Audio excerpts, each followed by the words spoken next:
মা ঘুমিয়েছে? ঘুমের ওষুধ দিয়েছি, তারপর ঘুমিয়েছে। এই সময় মাকে একা রেখো না। চিন্তা করো না, একটু পরে আমি আবার যাব। খেয়েছে কিছু? না আরমান, কাল দুপুরের পর থেকে মা মুখে কিচ্ছু তোলেনি।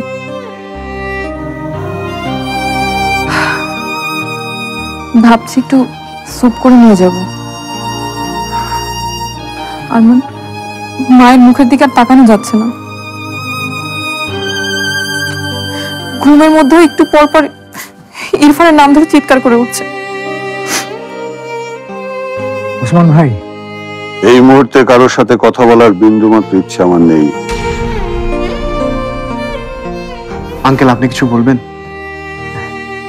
হ্যাঁ, না মানে ভাবছিলাম যে বাড়িকে কিছুদিন নিজের কাছে নিয়ে রাখবো, আপনাদের যদি কোনো আপত্তি না থাকে। নিশ্চয়ই নিয়ে যাবেন। এখানে থাকলে ওর কষ্টটা আরো বেশি হবে। কিছুদিনের জন্য কেন, সারা জীবনের জন্য আপনার মেয়েকে নিয়ে যান, কিন্তু তার আগে আপনার মেয়েকে অনেক কিছুর জবাবদিহি করতে হবে। কিসের জবাবদিহি?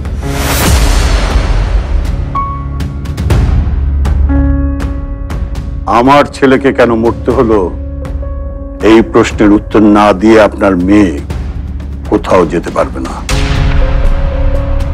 আপনি এমন ভাবে কথা বলছেন যেন ইরফানের মৃত্যুর জন্য পারিয়ে দেয়।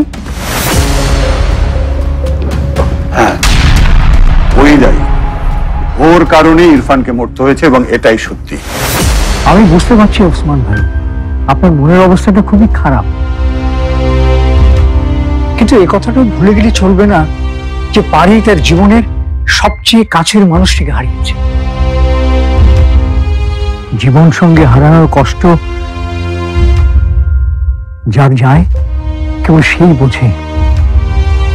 বাবা, Walton Washing Machine. Simplifying life with hassle-free washing. এসব এখন থাক। আমাকে আমার কথা বলতে হবে। বাবা, এখন এত কথা বলে কি লাভ? ইরফান তো ফিরে আসবে না। ফিরে আসবে না বলে সবকিছু ভুলে যাব? বিচার হবে না, অপরাধের শাস্তি হবে না, অপরাধীর দোষরদের কোনো নাম জানবো না আমি। বিচার হবে, শাস্তিও হবে। যারা এর সাথে জড়িত তাদের নামও জানতে পারবো আমরা। কিন্তু আজ এটা সময় না বাবা, এটা একটা সময় আছে। ইরফান সবাইকে ছেড়ে চলে গেছে চিরদিনের মতো। আজকে আমরা পারি না বাবা শুধু ভালোটা ভাবতে? ষড়যন্ত্র, হত্যা, বিচার এসব নিয়ে ভাবতে তো বাবা আমরা পরেও সময় পাবো। মৃত্যুর আগে পর্যন্ত ইরফান শুধু আপনাকে খুশি রাখতে, আপনাকে বিপদ থেকে উদ্ধার করতে দিন রাত কষ্ট করে গেছে। প্লিজ বাবা, অন্তত ইরফানের আত্মার শান্তির কথা ভেবে আজ আপনি পারমিতাকে নিয়ে কোনো কথা বলবেন না। অন্তত একটা দিন ইরফান দেখুক যারা ওকে ভালোবাসে তারা আজ সবাই মিলে একসাথে ওর আত্মার শান্তি কামনা করছে।